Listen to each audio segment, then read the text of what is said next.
교육진단 시간입니다. 오늘이 8월 30일입니다. 이제 처서도 지나고 나니 아침 저녁으로 선선한 기운이 느껴지는데요. 우리가 흔히 가을은 독서의 계절이라고 하는데 이 독서는 학업뿐 아니라 표현력과 창의력의 기반이 됩니다.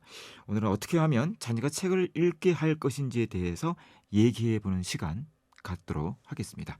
오늘도 윤일현 교육문화연구소 대표 윤일현 선생님 전화로 모셨습니다.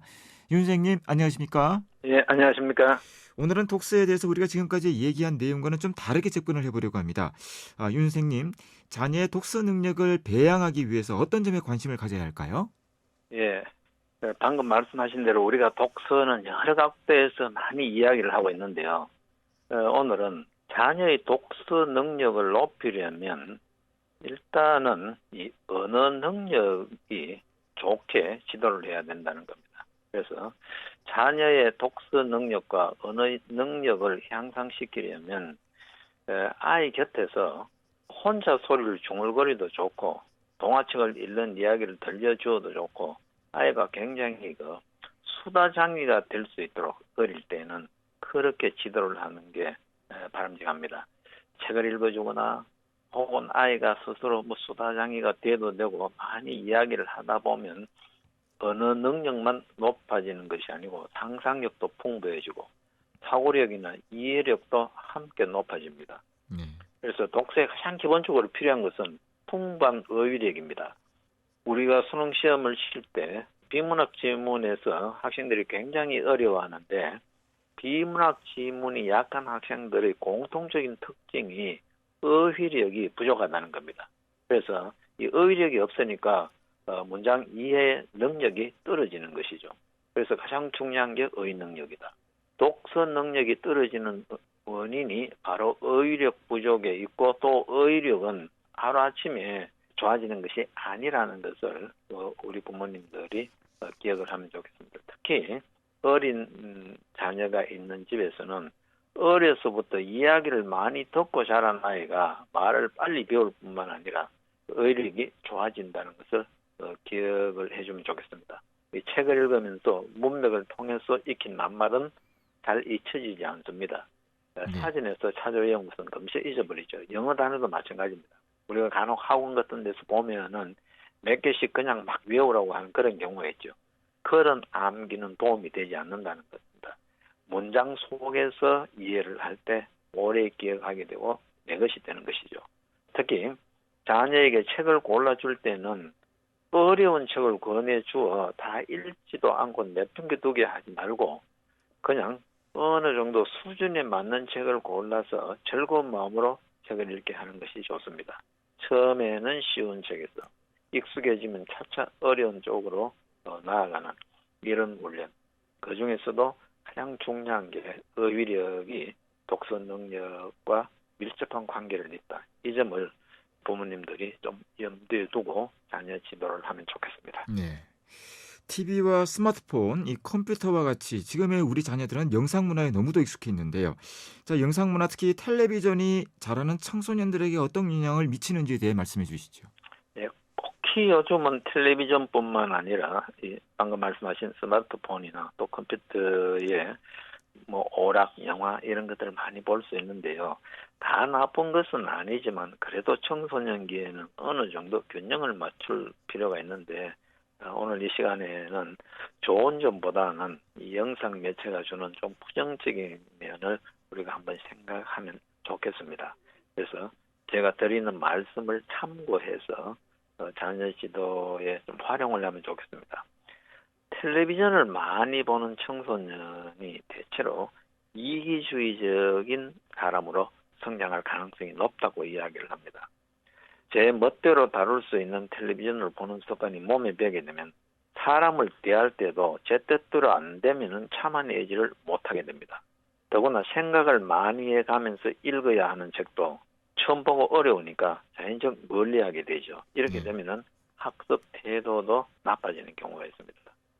그다음 영상 매체에 너무 많이 접하면은 인내심이 부족해진다고 하죠. 이를테면은 텔레비전에서는 만사가 빨리 진행되고 결말도 빠릅니다. 느리고 수고로운 과정을 거쳐야 하는 이 책을 영상 매체에 익숙하다 보면은 견디어내지 못한다는 것이죠. 이 영상 문화에 익숙한 아이들은 이렇게 까다롭고 느린 과정을 일반적으로 참지 못합니다. 그리고 또 영상 매체에 너무 기우는 사람은 이 자아 훈련이 안 된다고 이야기를 합니다.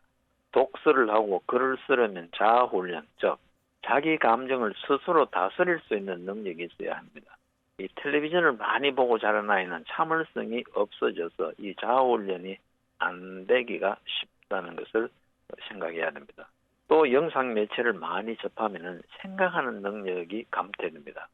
생각하는 능력은 그냥 가만히 두면은 감퇴됩니다. 자꾸 어느 정도 자극을 주고 고통을 가해야 네. 이게 유지되고 발전하는데 몸도 음식을 섭취해야 자라듯이 이 생각하는 능력도 많이 생각할수록 발달한다는 것을 기억하면 좋겠습니다.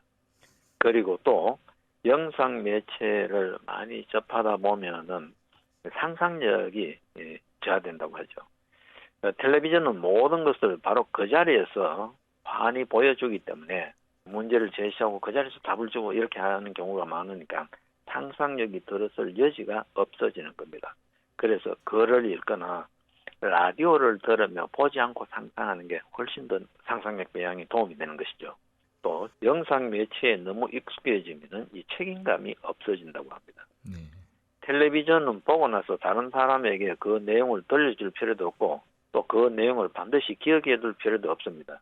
눈앞에 펼치고 있는 이 책처럼 페이지의 내용을 완전히 알아야 책은 다음 페이지를 넘어갈 수 있는 이 독서는 단순한 즐거움을 얻기 위한 것이 아니기 때문에 읽는다는 것은 늘 어떤 고통과 혹은 인내심과 또 때로는 책임이 뒤따르게 되죠.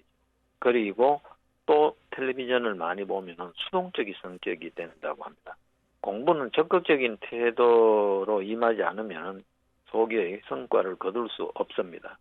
이 자녀들에게 꼭 보여야 할 텔레비전 프로그램이 있다면 먼저 공부를 하게 하고 지금 해야 되는 일을 하게 하고 그 다음에 다른 것을 하게 하는 것도 도움이 되지 않겠나 그런 생각을 합니다.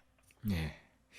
독서 지도를 할 때에 특히 어떤 점에 유의를 해야 될지 조언을 부탁드립니다. 예, 몇 가지만 좀 중점적으로 말씀을 드리면 책을 읽을 때는 나무를 보지 말고 숲을 보는 훈련을 먼저 한번 시켜주면 좋을 것 같습니다.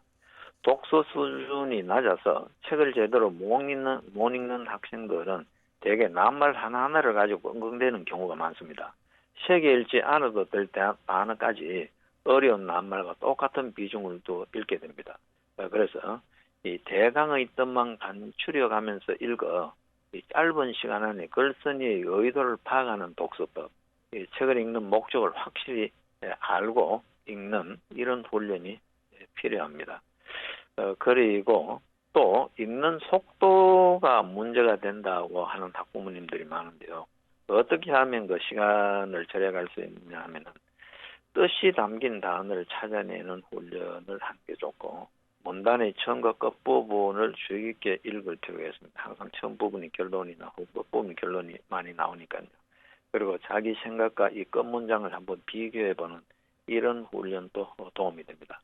그리고 무엇보다 자녀들은 부모가 책 읽기를 좋아하면 자녀도 거의 대부분 책 읽기를 좋아한다는 겁니다. 그래서 자녀는 부모가 읽은 책의 내용을 이렇게 들려주면 무척 좋아합니다. 어릴수록 더 좋고요. 우리가 어릴 때는 늘 부모님이 잠자리에 들어서 자기 전에 책을 읽어주는 이런 것들을 한번 상기해 보면 좋겠습니다. 그래서 이 좋은 계절에 부모 자녀가 모두 책을 읽을 수 있는 이런 습관을 들이는 게 가장 중요할 것 같습니다.